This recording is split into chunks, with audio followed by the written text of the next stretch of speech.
ஜாதகம் பார்த்து நல்ல நேரம் பார்த்து நல்ல புரோகிதரை வச்சு நல்ல இடத்துல எல்லாம் நல்லா நினைச்சிட்டு பண்ணா கூட இப்ப டேட்டா பிரகாரம் குழந்தை பெறுவதில் கஷ்டம். குழந்தை பிறக்காம இருக்குது, அல்லது தாமதமாகுது, அல்லது பிறந்த குழந்தைகள் அவ்வளவு ஆரோக்கியகரமா இல்லை, ஏதோ குறைகள். நான் சொல்ற ஜாதகம் என்னன்னா, உங்க ஜாதகக்காரன் பார்க்குற ஜாதகத்தை காட்டிலும் இந்த ஜாதகம் முக்கியமான ஜாதகம். பிளட் குரூப் வித்தியாசமா இருக்கணும், ஆர்எஸ் ஃபேக்டர் செக் பண்ணணும், பையனுக்கு இந்த தகுதி இருக்கணும்.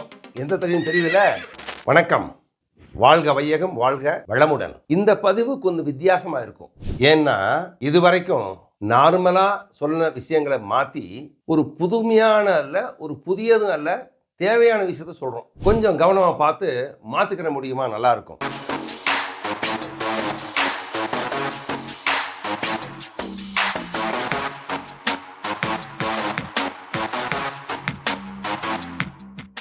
இப்ப கல்யாணமாருக்கு முன்னால ஆணும் பெண்ணும் சந்திக்கிறாங்க, பேசிக்கிறாங்க, இஷ்டப்படுது. கல்யாணத்துக்காக வேண்டி எல்லா விதமான ஜாதகம் பார்க்குறாங்க, சரியா இருக்குது.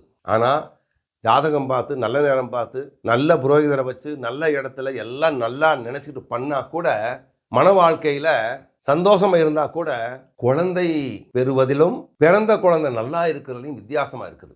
இப்ப டேட்டா பிரகாரம் குழந்தை பெறுவதில் கஷ்டம். குழந்தை பிறக்காம இருக்குது, அல்லது தாமதமாகுது, அல்லது பிறந்த குழந்தைகள் அவ்வளவு ஆரோக்கியகரமா இல்லை, ஏதோ குறைகள். இதுக்கு என்ன காரணம் இருக்க முடியும் அப்படின்னா, ஜீனை பத்தி பேசணும், டிஎன்ஏ பத்தி பேசணும், சயின்ஸை பத்தி பேசணும். இதெல்லாம் தெரியாத காலத்துல, அந்த காலத்திலேயே கல்யாணம் செய்யறதுக்கு முன்னால சில வரையறைகளை வச்சிருந்தாங்க பழைய காலத்துல. அது மாறிடுச்சு. இப்போ நெருங்கிய குடும்பத்துல கல்யாணம் பண்ணக்கூடாது, அது முக்கியமான விஷயம். அத்தை மகன், மாமன் மகன் அப்படின்னு சொல்லி, அக்கா மகன் அப்படின்னு சொல்லி, சொந்த பந்தம் விட்டுறக்கூடாது அப்படின்னு சொல்லி, எதாவது அப்படின்னு சொல்லி கல்யாணம் பண்ணுறது தவறு அப்படின்றது கன்சாங்குவஸ் மேரேஜ். நெருங்கிய உறவில் கல்யாணம் பண்ணுறது உங்களுக்கும் பிறக்கக்கூடிய குழந்தைகளுக்கு நல்லா இல்லாதனால அது செய்யக்கூடாதுன்னு சொல்கிறாங்க. செய்கிறவங்க விஷயத்தை விட்டுருங்க, செய்யக்கூடாதுன்னு நாங்களும் ஏன் சொல்கிறோம்னா, டேட்டா பிரகாரம் அது மாதிரி கல்யாணமாகி பிறந்த குழந்தைகளுக்கு ஆரோக்கியம் சரியாக இல்லை. அது உண்மை, ரொம்ப சத்தியம். எனக்கு தெரிஞ்ச ரொம்ப படித்த உயர்தர பதவியில் இருக்கக்கூடிய ஒரு ஐஏஎஸ் ஆஃபீஸரு தன்னுடைய அக்கா மகளை கல்யாணம் பண்ணணும் அப்படின்னு தீர்மானம் எடுத்து குடும்ப நிர்பந்தத்தினால கல்யாணம் பண்ணிக்கிட்டா கூட, ரெண்டு பேருக்கு இஷ்டம், கல்யாணம் பண்ணிக்கிட்டாங்க, குழந்தை பெற்றுக்கலாம் அவங்க. ஏன்னா அவங்களுக்கு தெரியும், இது மாதிரி நடந்த கல்யாணத்தில் பிறக்கிற குழந்தைகளுக்கு ஏதோ குறைகள் இருக்குன்னு தெரிஞ்சுக்கிட்டு அவங்க குழந்தை பெற்றுக்கிறல.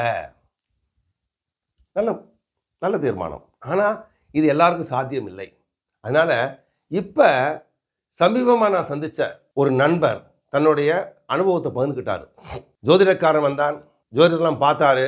அந்த பொண்ணு வார்த்தை சொன்னா, ஆஹாஹா, ஞானம் உள்ள பெண்ணுங்க, முதல்ல எங்க பிளட் குரூப்பை செக் பண்ணுங்க அப்படின்னாங்க. அந்த பொண்ணு எல்லாரும் முடிச்சு பார்க்குறோம், என்னங்க பிளட் குரூப்பை செக் பண்ணுங்க, ரெண்டு பேரும் ஒரே பிளட் குரூப்ல இருக்கக்கூடாது. ஓ சரிங்க. அப்ப ஜோதிடக்காரன் போன பின்னால ரெண்டு குடும்பங்களும் அந்த பையன் பொண்ணோட பிளட்டை டெஸ்ட் பண்றாங்க. வித்தியாசமான குரூப், பரவாயில்ல, முன்னால போடாமல இல்லைங்க, இன்னொன்று இருக்கு. என்னது? RS factor. அது டாக்டர் கிட்ட சொல்லுவாங்க, அதுவும் டெஸ்ட் பண்ணணும். டெஸ்ட் பண்றாங்க. மாப்பிள்ளை வீட்டுக்காரன் சொல்றான், என்னடா அந்த பொண்ணு ரொம்ப ஓரமா இருக்காளே, நல்லது தானே, அவளுடைய குடும்பத்தோட நலனுக்காக தானே பார்க்குறா இந்த பொண்ணு. ரைட். இது முடிச்சுட்டு இன்னென்னாவது இருக்காங்க, ஆமாங்க இருக்குங்க. என்னது? பையனுக்கு வீரியம் இருக்கா இல்லையா, பையன் கல்யாணம் பண்ணி நல்ல உறவு வைக்கக்கூடிய தகுதி இருக்கா இல்லையா அப்படின்னு கேட்டோன்னு இடிச்சு போயிட்டாங்க. அதான் இப்படி பேசுறீங்க அப்படின்னு கொஞ்சம் அப்படியே இப்படி சல்லாடும் போது நான் உள்ள போனேன் பிக்சர்ல.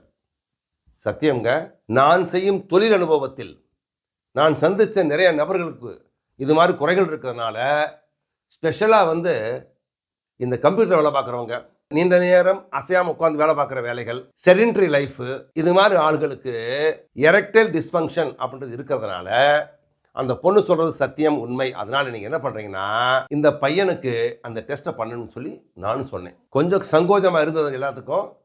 அந்த பையன் போய் டெஸ்ட் பண்றான், பையன் பெர்ஃபெக்ட். இப்ப நான் சொல்ற ஜாதகம் என்னன்னா, உங்க ஜாதகக்காரன் பார்க்குற ஜாதகத்தை காட்டிலும் இந்த ஜாதகம் முக்கியமான ஜாதகம். பிளட் குரூப் வித்தியாசமா இருக்கணும், ஆர்எஸ் ஃபேக்டர் செக் பண்ணணும், பையனுக்கு இந்த தகுதி இருக்கணும், எந்த தகுதியும் தெரியுதுல்ல. அதே மாதிரி அந்த பக்கம் பொண்ணுக்கும் இதெல்லாம் பார்த்த பின்னால இன்னும் ஒண்ணு விட்டு போச்சுன்னு சொன்னேன். இந்த வெனிரியல் டிசீஸ்ன்னு சொல்லுவாங்க, எய்ட்ஸ்ன்னு சொல்லுவாங்க, அது கூட இருக்கா இல்லையான்னு டெஸ்ட் பண்ணுங்கன்னு சொல்லி சொன்ன உடனே எல்லாரும் சந்தோஷப்பட்டு இப்ப பெரியவர் சொல்றாரு கேட்போம் சொல்லி ரெண்டுமே டெஸ்ட் பண்ணாங்க. ரெண்டுமே எந்த விதமான குறைகள் இல்லாதனால கல்யாணம் பண்ணி ஒரு 1.5 வருஷம் கேப் விட்டு லைஃபை என்ஜாய் பண்ணி குழந்தைய பார்த்து நல்லா இருக்கிறாங்க. இது ஏன் சொல்றேன்னா, நம்ம பார்க்குற ஜாதகம் எல்லாம் வீண்க. இந்த ஜாதகம் முக்கியமான ஜாதகம், உடல் ஜாதகம், உள்ள ஜாதகம், ஞான ஜாதகம், அதை நீங்க பொருத்தி பார்க்கணும்ன்றத வேண்டுகோள். செஞ்சா உங்களுக்கு நல்லது, செய்யலைன்னா ஹாஸ்பிட்டலுக்காரங்க நல்லது. என்ன சொல்றீங்க? மாறி வரும் உலகத்துல நம்ம மாறுறோமா இல்லையா? ஓகேங்க. இது சம்பந்தமா ஒரு படம் கூட எடுக்க போறேன், அது அப்புறம் சொல்றேன். ஆனா அதனுடைய சுருக்கம் இதான். வாழ்வு இயல்ல, வாழ்வு முறையில, வாழ்ற வாழ்க்கையில நம்ம எத்தனையோ பேரை சந்திச்சாலும் சில விஷயங்கள் நம்ம சொல்றது சங்கோச்சப்பட்டு சொல்லாம இருக்கிறதுனால பிற்காலத்துல கல்யாணம் ஏகப்பட்ட பணம் பொருள் எல்லாம் செலவு பண்ணி மன நிம்மதி எடுக்கிற அம்மா அப்பாக்கள், குழந்தைகள், பெண்கள், ஆண்களை வேண்டிக்கிறது என்னன்னா, கொஞ்சம் அட்வான்ஸ் வெர்ஷனாக பாருங்க, வெர்ஷனை மாற்றிக்கங்க. 6.11னா 6.120 மாற்றுங்களேன். ரெடியா? வெர்ஷன் மாறணுங்க. நீங்களும் மாறணும், நானும் மாறணும், எல்லாம் மாறணும். மாற்றம் நிரந்தரம்னால நம்ம இல்வாழ்க்கை நல்லா இருக்கணும்னா சில மாற்றங்களை கொண்டு வரணும்னு சொல்லிட்டு வேண்டிக்கிட்டு, வாழ்க வளமுடன், வாழ்க வையகம். நீங்கள் வாழணும், எல்லாரும் நல்லா வாழணும். பதிவை பாருங்க, நல்லா இருந்தால் பகிருங்க, நல்லா இல்லைன்னு எங்களுக்கு சொல்லுங்க. ஓகேங்க. எல்லாமும் நீயே, எல்லோரும் நீயே. நல்ல விஷயங்களை பகிர்வது ஒரு தர்மம். பகிருங்கள். சப்ஸ்கிரிப்ஷன் பட்டனை அமுக்குங்கள்.